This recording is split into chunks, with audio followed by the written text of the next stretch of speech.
Hi friends, mango season ಅಂತ ಹೇಳಿದ್ರೆ ಮ್ಯಾಂಗೋದಲ್ಲೇ ಎಷ್ಟು ಸ್ವೀಟ್ಸ್ಗಳನ್ನು ಮಾಡಬಹುದು ಅಲ್ವಾ. ಮತ್ತು ಮ್ಯಾಂಗೋದಲ್ಲಿ ಎಷ್ಟು ಒಂದು ತಿಂಡಿಗಳನ್ನೆಲ್ಲ ಮಾಡ್ತಾರೆ. ಸೊ ಇವತ್ತು ನಾವು ಮ್ಯಾಂಗೋ ಬಳಸ್ಕೊಂಡು ಒಂದು ಮ್ಯಾಂಗೋ ಕುಲ್ಫಿನ ಮಾಡೋಣ. ಮಕ್ಕಳಿಗೆಲ್ಲ ತುಂಬ ಇಷ್ಟ ಆಗುತ್ತೆ ಮತ್ತು ಯೂಶ್ವಲಿ ಮ್ಯಾಂಗೋ ಅಂದರೆ ಎಲ್ರಿಗೂ ಇಷ್ಟ ಆಗಿರೋದ್ರಿಂದ ಸೊ ಎಲ್ಲ ಏಜ್ನವ್ರು ಕೂಡ ಇಷ್ಟ ಆಗುತ್ತೆ. ಓಕೆನಾ. ಅದಕ್ಕೆ ನಾನು ಇಲ್ಲಿ ಮ್ಯಾಂಗೋ ಪಲ್ಪ್ ತೊಗೊಂಡಿದ್ದೀನಿ.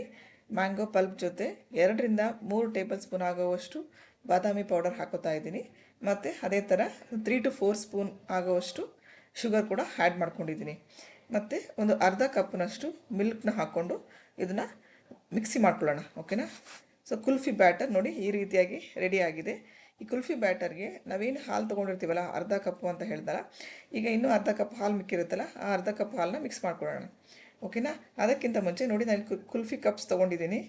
ಓಕೆನಾ. ಅದನ್ನೆಲ್ಲ ನೀಟಾಗಿ ವಾಶ್ ಮಾಡಿಕೊಂಡು ಡ್ರೈ ಮಾಡ್ಕೊಂಡು ರೆಡಿಯಾಗಿ ಇಟ್ಕೊಂಡಿದ್ದೀನಿ. ಯೂಶ್ವಲಿ ಎಲ್ಲರ ಮನೇಲಿ ಕುಲ್ಫಿ ಕಪ್ಸ್ ಇರುತ್ತೆ ಅಲ್ವಾ. ಸೊ ಇನ್ನೊಂದು ಕಡೆ ಆ ಬ್ಯಾಟರ್ ರೆಡಿ ಮಾಡ್ಕೊಂಡಿರ್ತೀವಲ್ವ, ಕುಲ್ಫಿ ಬ್ಯಾಟರು, ಅದಕ್ಕೆ ಮಿಕ್ಕಿರೋವಂಥ ಹಾಲನ್ನ ಹಾಕ್ಕೊಂಡು ಅದನ್ನು ನೀಟಾಗಿ ಮಿಕ್ಸ್ ಮಾಡ್ಕೊಳ್ಳೋಣ.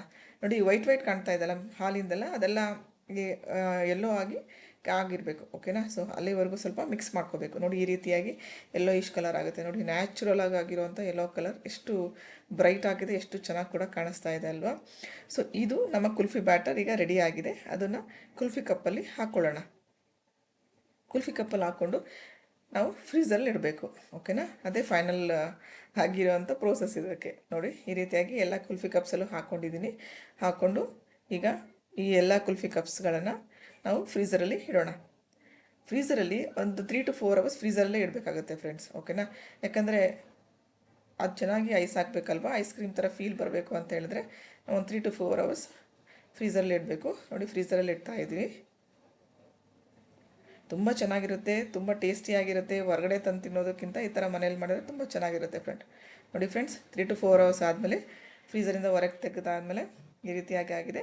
ಅದನ್ನು ನಾವು ನಿಧಾನಕ್ಕೆ ಬಿಡಿಸ್ಕೋಬೇಕಾಗತ್ತೆ. ನಿಧಾನಕ್ಕೆ ಬಿಡಿಸ್ಕೊಂಡ್ರೆ ನೋಡಿ ಕುಲ್ಫಿ ರೆಡಿ ಆಗಿದೆ. ಎಷ್ಟು ಈಸಿಯಾಗಿ ಮಾಡೋದಲ್ಲ. ಸೊ ಈಸಿಯಾಗಿ ಮಾಡುವಂತಹ, ಎಲ್ಲರಿಗೂ ಇಷ್ಟವಾಗುವಂತಹ ಸ್ವೀಟಿಶ್ ಆಗಿರುವಂಥ mango kulfi ready to serve. ಓಕೆನಾ. ಸೊ ನಾವು ಕೂಡ ಮ್ಯಾಂಗೋ ಕುಲ್ಫಿ ಮನೇಲಿ ಮಾಡಿದ್ವಿ. ಕಸಿನ್ಸ್ ಎಲ್ಲ ಮನೆಗೆ ಬಂದಿದ್ದೆಲ್ಲ ಮಕ್ಕಳೆಲ್ಲರಿಗೂ ಕೊಟ್ವಿ. ಎಲ್ಲರೂ ಹೇಳ್ತಾಯಿದ್ರು ತುಂಬ ಚೆನ್ನಾಗಿದೆ, ತುಂಬ ಟೇಸ್ಟಿಯಾಗಿದೆ ಅಂತ ಹೇಳ್ಬಿಟ್ಟು. ಸೊ ಫ್ರೆಂಡ್ಸ್, ನೀವು ಕೂಡ ಮನೇಲಿ ಟ್ರೈ ಮಾಡಿ, ಕಮೆಂಟ್ಸ್ ಮಾಡಿ ಹೇಗಿತ್ತು ಅಂತೇಳಿ. Thank you.